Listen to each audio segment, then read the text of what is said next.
Isang mapagpalang araw sa inyo mga kaayop. Ngayon ay nandito tayo kila Marshall sa Villasis at ibabike check natin ang kanyang napakagandang bike.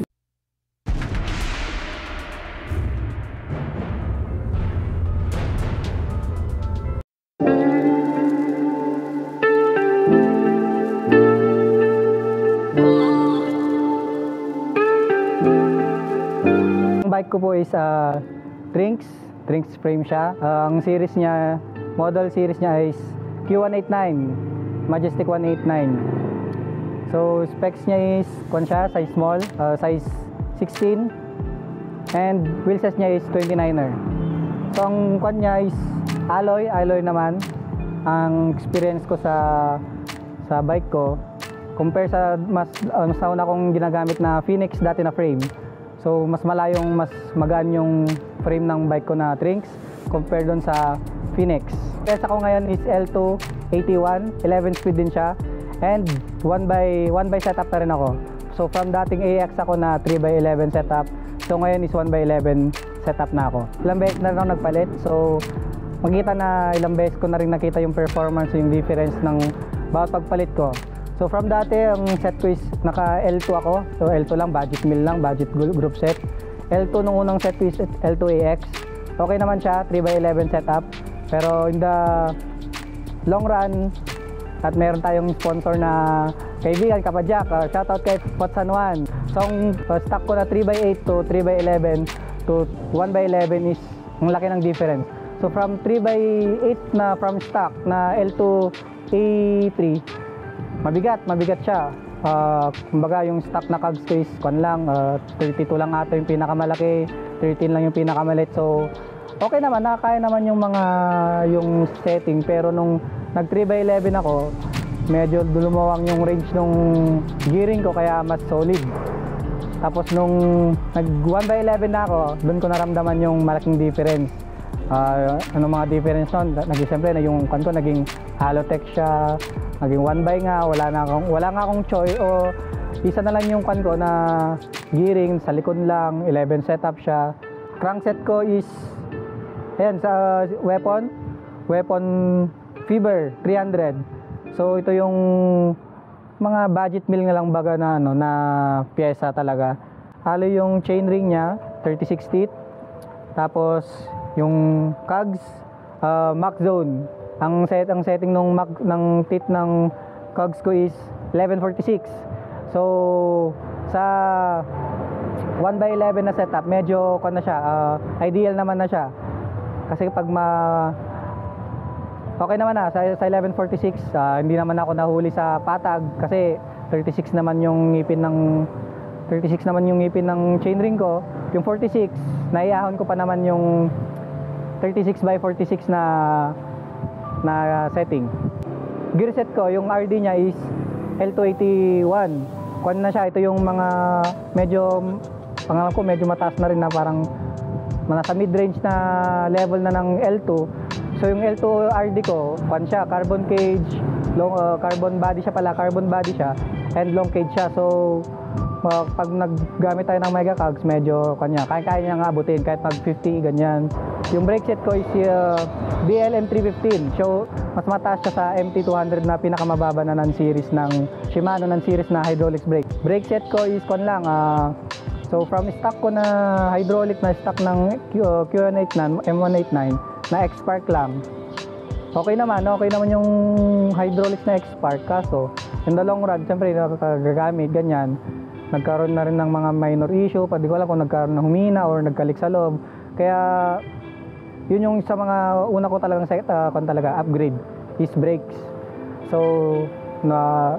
nagtingin tayo ng mga second hand na mga brake set, na hydraulic set. So nag-Tektro pa ako na second hand, pero after parang ayaw ko kasing isugal yung safety ko, lalo sa brakes. So bumili ako ng yung Shimano non-series lang, kasi yun lang yung kaya ng budget, talang budget meal lang din. Ang ginawa kong set is para mabawi lang yung lakas ng preno ko, para kakabasa ko rin sa mga reviews. Kumuha ko ng rotors na mas malaki. So yung dati kong gamit na gamit namin ni kuya ko na 180 lang na size, 180 mm. So parang may nakita ko sa internet na why not mas malaki pa. So ang rotor ko is 203. Yung braking ko, okay naman. Kahit siguro one finger lang, pwede, at least naman ako. Secured naman ako na for safety nga, maganda naman na yung brake. Safe. Yung fork ko na suspension na 29er, Trinks siya. Ito yung mga mid-entry ng Trinks na stock nila. So 29er na remote lockout ng Trinks. Dito mo makita yung mga X1, yung Extreme 1 na series ng Trinks. So dun siya galing, stock siya ng pan.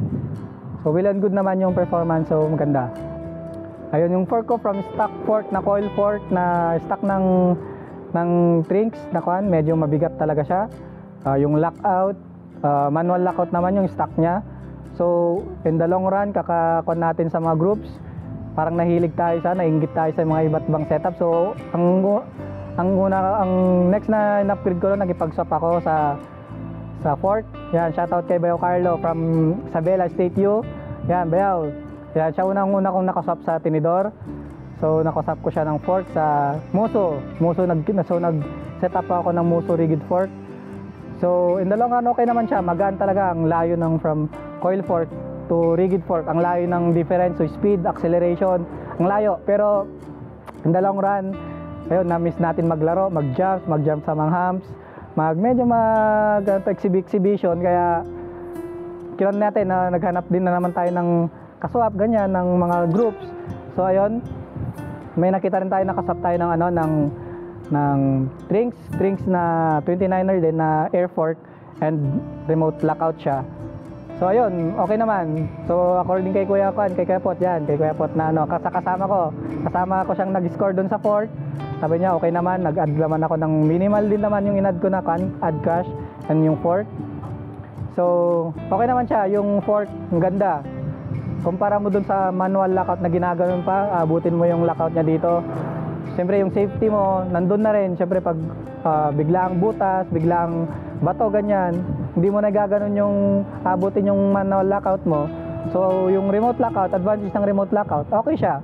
Dito lang, and good and play na siya. Yan, yung wheelset ko is yung Animal Pro hubs, ratchet type, tapos yung interior ko is Kenda 29, Kenda 29er.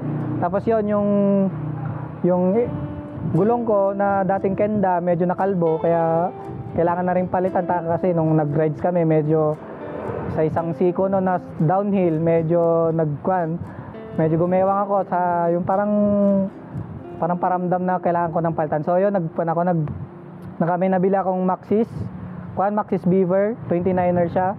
So 29 by 2.0 yung size niya. Yung yung knobs niya is hindi siya pang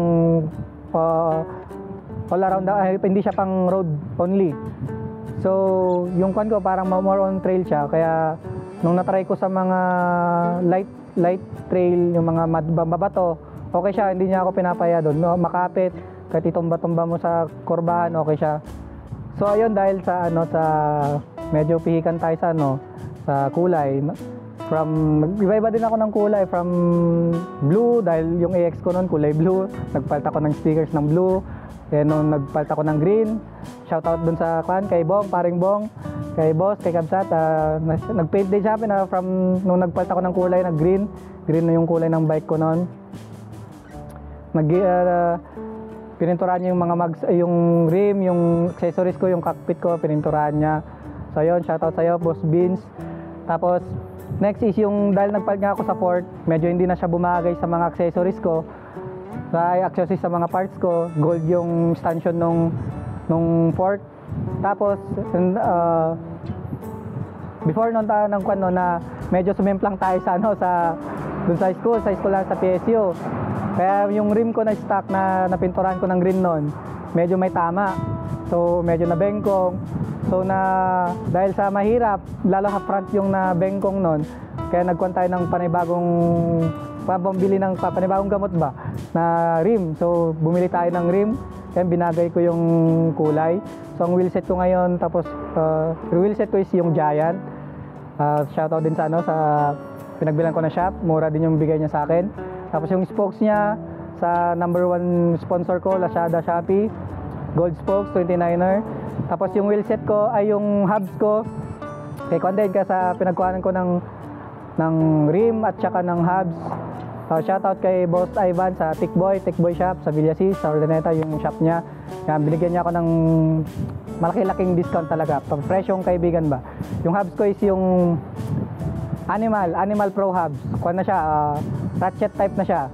Pero bago ako nagpalit ng hubs na ratchet type ng Animal, nakuha muna ako, nag-submit muna ako, submit 6 pulse, tapos sumunod is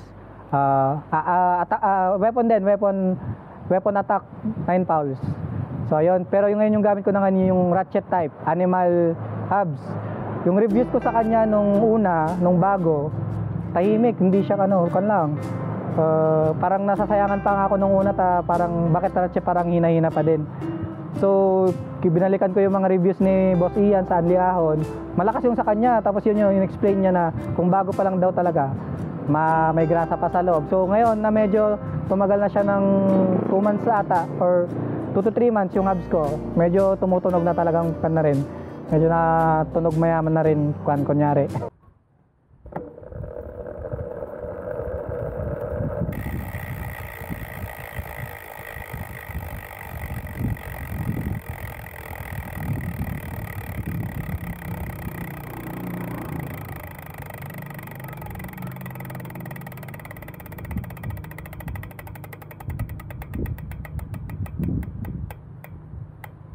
So ayun, cockpit. Yung cockpit ko, halos ito na lang yung naiiwang stock ko dito sa bike. Yung cockpit ko, yung handlebar, stock siya, stock ng Trinx. Yan. Tapos yung stem ko, napalitan ko na rin. Yan, dahil naghanap ako talaga ng set na talang mura. Kaya pansin nyo, halos yung mga parts ko is weapon. So yung weapon, yung stem ko is negative stem na weapon dagger. So from kay Boss Ivan din yan, sa negative stem siya. So from yung stock ko na long stem tapos negative 17 lang, okay naman siya. Pero yun lang, pero nung nag-negative na ako, mas okay na siya yung acceleration. Siyempre mas magaan siya compare sa stock. Yung seat post, 27.2 yung kanya, stock siya. So sa overall ng bike ko, ito na lang yung mga naiiwang stock. Lahat napalitan na. So yung naiwan na lang yung frame, seat post, and handlebar, and yung interior. Malakas yung kenda. Yung kenda interior ko, malakas pa. Still fighting. Yung saddle ko is, yun, The Bam. Shoutout din kay Boss Rodel. Yan, nakipagkuhan ako yan. Nakursadaan ko kasi yung kulay niya. Kaya babagay sa bike ko. Parang ang ganda nung kuhan, kaya bumili ako ng ibang saddle tapos nakipag-swap sa kanya. So, all good. Salamat bro. Mga accessories. Nung nagsisimula pa lang tayo, medyo nahilig na talaga akong bumili ng mga accessories. Kaya medyo, mga kuhan, may mga nakbabash pa na pabigat lang yan, mga ganyan. Pero okay lang, pera ko naman. So, ayun. Mga accessories ko is yung mga dinagdag ko na parang gusto ko kasi mas pang all around yung laruan ko. So, kumuha ko ng mga aero bar. Yan, care of con pa rin yan kay Abes San Carlos, kay Kuya Jeff. Tapos yung mga iba, mga accessories ko, yung brake lever boots. Tapos yung chain guard, The Bam yung chain guard ko, nakuha ko din sa Abes yan. Yung ibang accessories ko na mga pailaw, katas ng Lazada, Shopee pa rin yan. So medyo tayo kumota yan eh. Tapos yung mga ilaw ko is McFally, yung headlight ko. So okay naman siya. Ilang na rin. Mahigit isang taon na rin gamit ko yan, yung McFally. All goods, walang problema. Yung tail light ko parang sa Shopee ko nakuha to eh.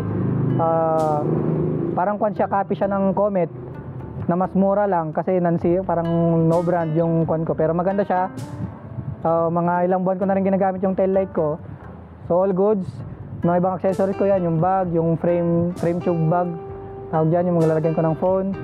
Kundi yan, sa Abis din yan, kinuha ko. Tapos, yung ibang accessories like mudguard, mga yan. Tapos to mga chain, kahit itong battle cage. Kundi Giant din yung battle cage ko para may forma dun sa mabagay din sa sa rims ko. Tapos meron akong extra to, meron akong extra bottle. Ito, kanto, package. Salamat kay Kwan, kay tita namin, Lapuante. Ante Eden, shoutout. Siya yung sponsor nito. Magnetic siya, kaya dami rin nagkakagusto. So, ibang kanto, yung ibang ginagamit ko pag nagra-rides na. Yung app na ginagamit ko sa pag nagra-ride kami is yung Strava. So, okay siya, maganda siyang ginagamit. Tapos, pag ina-upload ko na siya, gumagamit ulit ako ng panibagong app, yung Relive. So yung Relive, pinakilala sa amin ni Brother JV from San Carlos. So, Brother JV, ayan, tinuro niya kung paano gumamit ng Relive. So ayun, pag nagra-rides kami, Strava, then pag i-upload, yung Relive na yung gamit ko. So maganda yung makikita mo yung rides, kung saan kayo galing. Maganda siyang gamitin yung mga yon. So bago ko nakuha tong bike, madami akong parang meron pinagdaanan, kumbaga, ang drama. So, yung bike ko kasi nung una, hinihiram ko pa lang yung pamangkin ko, siya yung Phoenix na sinasabi ko. Yun yung una kong bike na ginagamit eh. Tapos then may nakita ko hiniram ko yung bike ni tita ko, Auntie Mylene, hello po. Na yun sana yung set up ko, kaso nakabili na kasi that time si Kuya, kaya medyo ako inggitero ako. Kaya parang gusto ko nung i-set up ko sana yung felt yung bike na red. Pero nung minsan nag-ride kasi kami, iniwan niya ako. Kahit anong gawin ko, kahit mas malakas ako sa magpadjak sa kanya noon, at yung 26er to 29er, 29er yung sa kanya, M520. Naiwan ako, so yung time na yon talagang nag-isip ako ng kwan. Kahit anong gawin kong setup sa 26, parang kanya, hirap akong habulin sa 29 sa kwan. Sa patag talaga, naiwan ako. Tipong tumatakbo na rin kami na mabilis noon. So, nagkatrabaho ako that time noon. So, ayun, hindi naman pwedeng kukuha ka lang ng hingi sa mga kwan mo, kaya magandang pang encourage talaga yun, yung i-boost mo rin yung sarili mo din, encourage mo yung sarili mo, mag-ipon ka. So ayun, nag-ipon ako ng ilang buwan din, yung nag-ipon ako, mga 9 months siguro. Yung time naman yun, mura pa naman yung bike. So nung medyo may naipon na tayo, binuksan natin yung alkansya natin at medyo parang malapit na sa katotohanan, kaya ang ginawa ko na lang, kaya binigay ko na lang kay kuya ko, siya yung naghanap. Nakabili siya ng bike nila sa Alaminos, sa Dasol kasi siya nakakon noon, sa nakadestino noon. So shoutout sa iyo kuya, kay kuya ko Pastor Kadyo, yan. Yon, so ang plano talaga na kukunin niya is, nung meron na siyang pera noon, ang plano niyang kukunin na sa Foxster Foxster 301. Ang una talagang gusto ko talaga noon na specs na is, syempre 29er nga, gusto kong makatapat yung 29er ni kuya para wala akong rason daw na masabayan siya. Tapos yung gusto ko talagang hinihingi ko noon na dapat hydraulics na rin, kasi yung Phoenix na ginagamit ko na sa pamangkin ko is hydraulics.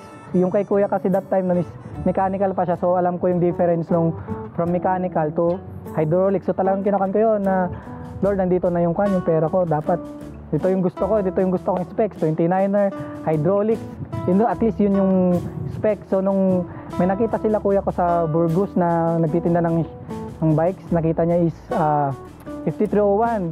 Medyo binagdagan na nga niya yung time na yun, parang dadagdagan niya na yung budget kong binigay.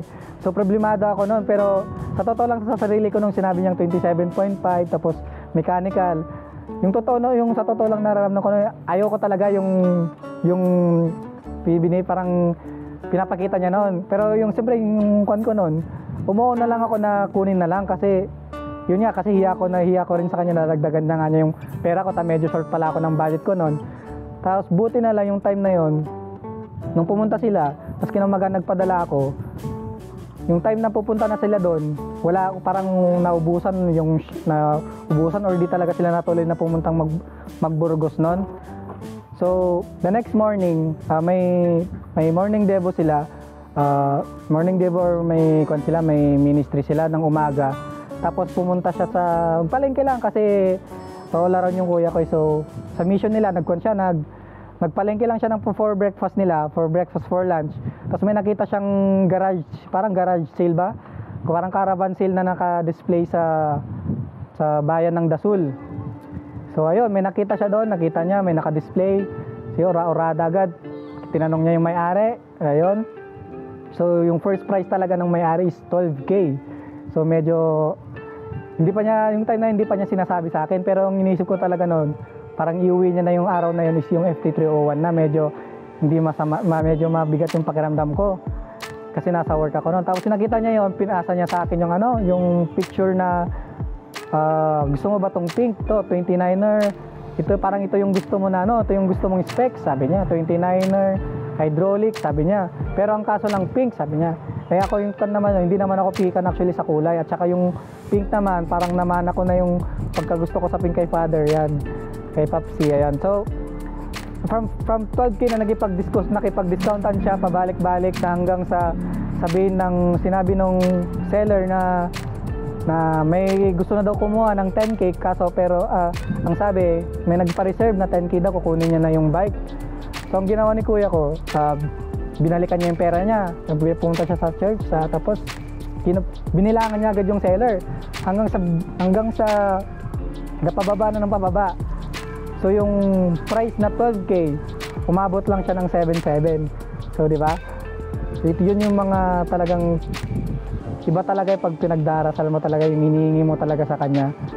So yung specs na gusto ko noon, tapos merong dumating na hindi ko siya gusto, tapos pero nandun pa rin yung faith na parang kumakapit ka na Lord, ito yung gusto ko talaga, dapat to 29er. Tapos yun nga, so kinaumaga yung from the moment na binilangan na niya, tapos 8,000 last price na daw talaga nung seller. Tapos hanggang sa yun 7.7 pinakita ni kuya ko. Ngayon napapayag siguro. Sinipon na ni Lord yung puso nung seller, kaya after a week kasama ko na siya.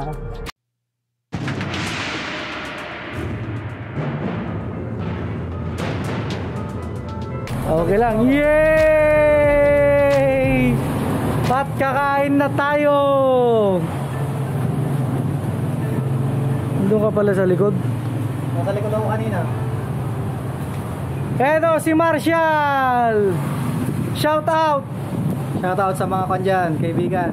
Sa mga kaibigan namin sa Pilipinas. Malakas pa rin ang hangin dito sa Pangasinan.